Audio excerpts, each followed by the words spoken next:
And we are back on Turning the Tide. This is Candace Salima, and we are speaking with Representative Amy Handlin out of New Jersey. And we have been talking about her book, Crony Capitalists in Our Backyards, Who They Are, What They Do, and How to Fight Back. And Amy, we are at the point of fighting back, but I wanted real briefly for you to talk about the growth of state and local governments.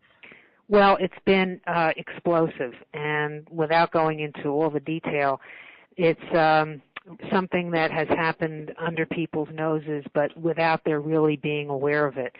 There are many, many reasons for it. It has to do in part because of federal aid that expanded over decades. It has to do with new responsibilities that have been taken on by state and local government. It has to do with growth of the population. There are many, many reasons, but the bottom line, the thing that really matters is that, as I pointed out earlier and we discussed this, this is now where the money is. I mean, if you want to get rich, clearly it's nice if you're a Solyndra, but if you're not, there are endless numbers of multi-million-dollar contracts that are given out by the tiniest towns, by the biggest cities, by everything in between, and I'll draw particular attention to what are called authorities. Authorities are very little understood by the public. They are quasi-public entities that run everything from public housing projects to bridges to highways to public television stations to airports. I could go on and on and on. But these authorities operate in the shadows. They're sometimes called shadow government. And it's one of the reasons why there is so much outrageous spending in these shadow governments, because no one knows what they do. No one has access to their inner workings. It's very, very difficult to access their minutes or other information related to their decision-making process. Their leaders are usually not elected. So, many abuses and instances of crony capitalism are in that whole world that is called shadow government. And a lot of it, unfortunately, it devolves to the level of school districts, which are a type of shadow government in a lot of cases. And school districts are places where people need to be very, very watchful. Yes. They too give out millions and millions and millions of dollars in contracts, and there's any number of instances. Broward County, Florida, recently had one where because of crony capitalism and corruption associated with it, they ended up with new schools that were rife with mold and mildew to the point where the children didn't have healthy air to breathe. This is, again, the kind of stuff that goes on when no one is paying attention. Yeah, well, absolutely. And I don't know how many people realize that school districts get to levy property taxes. Not in every state, but in a lot of states. They do in Utah. Do they in New Jersey? No. Oh, well, yes, they can't levy them themselves. They do. They are funded through property taxes, but they have to go before the voters and.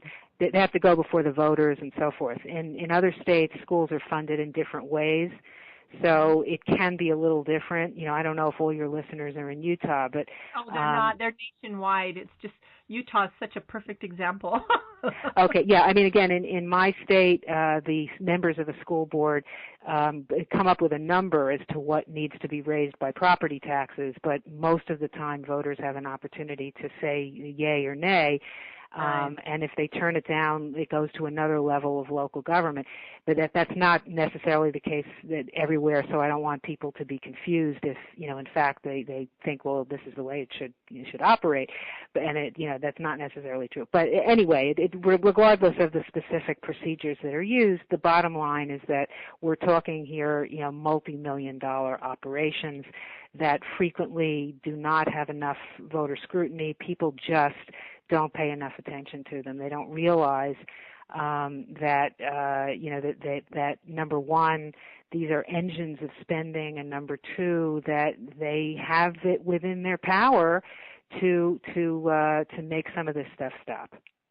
Well, yeah, and that's the scary part. And that is why it is critical that we pay attention at every level of government, including our school boards. And here in my own home county, we've been having a huge battle with some of the school districts on a number of issues, and it's just been ongoing and never ending. But it is critical in order to make sure that our children are being educated properly instead of just trusting the school district. I mean, here in the school district I live in, Amy, just to be, just as an example, they had posted on their website their mission statement was socialism, and they had links to communist websites off of the school board or the school district website. And when parents, for some reason, I don't know why, but all of a sudden parents started going over that website, and holy cow, the fight began, and it is not ending. But the point is not only do we have money issues to deal with, and oh my goodness, our economy shows we've got to pay attention, but we have every type of corruption at every level that we have to pay attention. Now, Amy, you talk about 4 steps to fight back. Number 1, pick a local target. So let's start there. Right. What I explain to people is that you need to think about where to begin. It's often not the best idea to just go straight to the top. In other words, assume that all the problems with crony capitalism are in Washington, or assume that they're all at the state government. You should, in fact, look around you, and if you're angry about property taxes, for instance, then you need to determine, is the real source of the increase coming from the schools? Is the real source of the impact of the increase coming from the sewer authority? Is the real source of the increase coming from the town because it's building new buildings, or because it's increasing other operations that are wasteful? So I recommend that people take a look at the specifics where their money is being spent, and also get to understand how their local governments work, because there are many different forms of local government around the country. And as a simple example, a mayor is not a mayor is not a mayor. In some forms of government, the mayor is in fact the most powerful person in City Hall. In other forms of government, the mayor cuts ribbons and really can't do much of anything else without the help of the council president. So, so as to not waste time, it helps to give yourself a little bit of a civics lesson up front. Indeed it does. And in fact, it is critical if you can want to be most effective. Now, the next step, you say, is to collect evidence. Right. What I point out here is that there's almost always a paper trail when we're talking about crony capitalism. Even though crony capitalism takes place behind closed doors, if your tax dollars are being spent on a contract, there has to be some record of it. And there are ways to obtain that record, and I go through some of those. But just on a very, very simple level, if you call, let's say, Town Hall, and you say that you want copies of all the what are called no-bid contracts, that means contracts that haven't been competitively bid, I guarantee that word will get around that somebody is looking, that somebody's asking questions. It's even more effective if you show up at a public meeting and you ask for copies of these contracts. And people will go into a tizzy if there's anything that they would rather not have the public see. But my point is that they're out there. If your tax dollars are being spent to fund a particular project, or to buy certain items, or to pay a retainer to a professional, there's got to be a written record of it, and it's your right as a citizen to look at that record. And again, if people want to really get into the weeds on this, then more power to them, and I tell them how. But if they don't, if they feel I don't have the time, I don't have the energy, all you need to do is make a phone call, send an email, do whatever comes naturally to you. But just say to your local officials, I want to know how you're spending my money. I want evidence of the contracts that you have put out in my name on my dime, and tell them, which contracts you want. And if they refuse to give you the contracts, that in itself is outrageous. And you should get to know, your local media, your local traditional media, your local political bloggers and others, because it is an abuse in and of itself if you are not given documentation of how your money is spent. Absolutely. Now we're down to like the last 10 minutes of the interview, so I want to make sure we get all this in here. Now, the next step is to find allies. How do people go about doing that? What you should do is realize that crony capitalism isn't just a conservative issue. It isn't a liberal issue. It isn't a Republican issue. It isn't a Democrat issue. It isn't an East or a West issue. It's everybody's issue. And if you begin to talk about this stuff, and particularly if you begin to collect evidence and document what's going on, I guarantee you will find allies all over the place. I mean, I suggest talking to small business groups, because they're the honest business people whose livelihood is hurt directly when so much business is done on the basis of backrooms and sweetheart deals. But liberals also, many liberals are devoted to more and more and more government jobs and bigger government, more public services. They don't want to see money thrown away in the waste, fraud, and abuse. They'd rather have it spent on bigger government. And it's not necessary to agree with them about where they would like the money spent. You can simply find common ground on the fact that it shouldn't be disappearing down the tubes in waste, fraud, and abuse. So don't. Don't sell yourself short and think that, I really want to go after these crony capitalists, but I'm a conservative, and so I just have to identify conservative bloggers, or I just have to talk to my local Tea Party. I mean, it's wonderful to do those things, but the point that I make is you might have a much, much bigger audience than you think. And that is an excellent point. So finally, you say to go on the attack. How do people go on the attack? Well, you know that it's basic human nature. People make more careful decisions when they know they're being watched. And so it's incumbent upon anyone who cares about this issue to let your local officials know that you're paying attention. And again, that's not hard. People sometimes, hear me speak and they think, oh my goodness, this is something that, I don't have time for. I have a job, I have a family, how can I possibly get involved in this?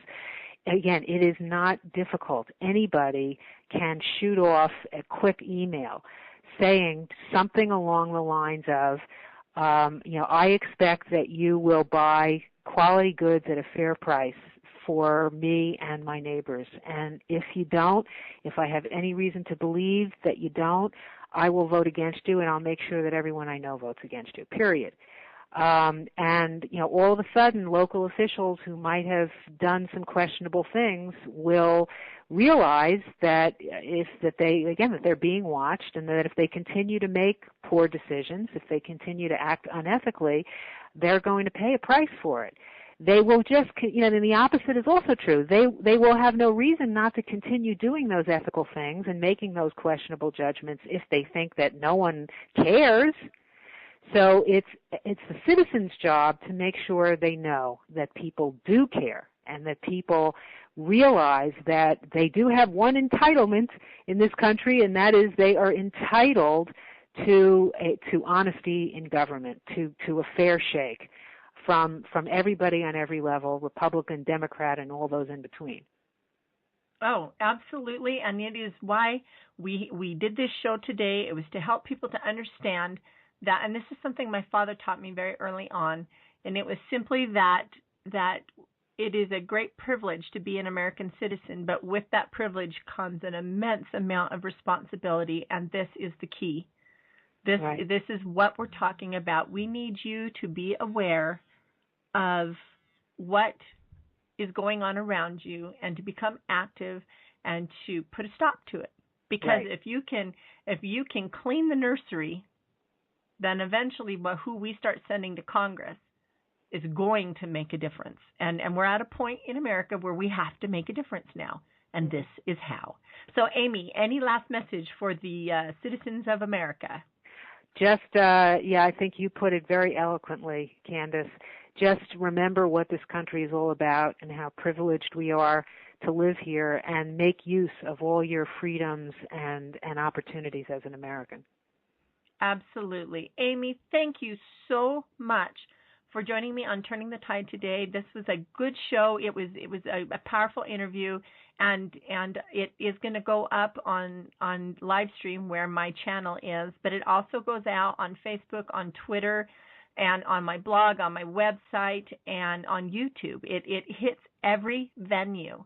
Good. And the message is going to spread, and I'm going to do my best to get this out there to every single American so that they can understand it begins basically at home. Right, you are. Thank you, Candace. All right, Representative Amy Handlin of New Jersey, thank you, and we will check back in with you over the months as the election is winding down, the presidential election, and I would like to get your viewpoint on how it affects the Northeast. Because I'm from the West, like I said, from the heart of the Rocky Mountains, and for me, we see it differently. Although I loved the fact that I agreed with you 100% on every single point you made. Well, we are Americans. Indeed, we are, Amy. So thank you, and have a wonderful day. Thank you, Candace. Bye-bye now. Bye-bye.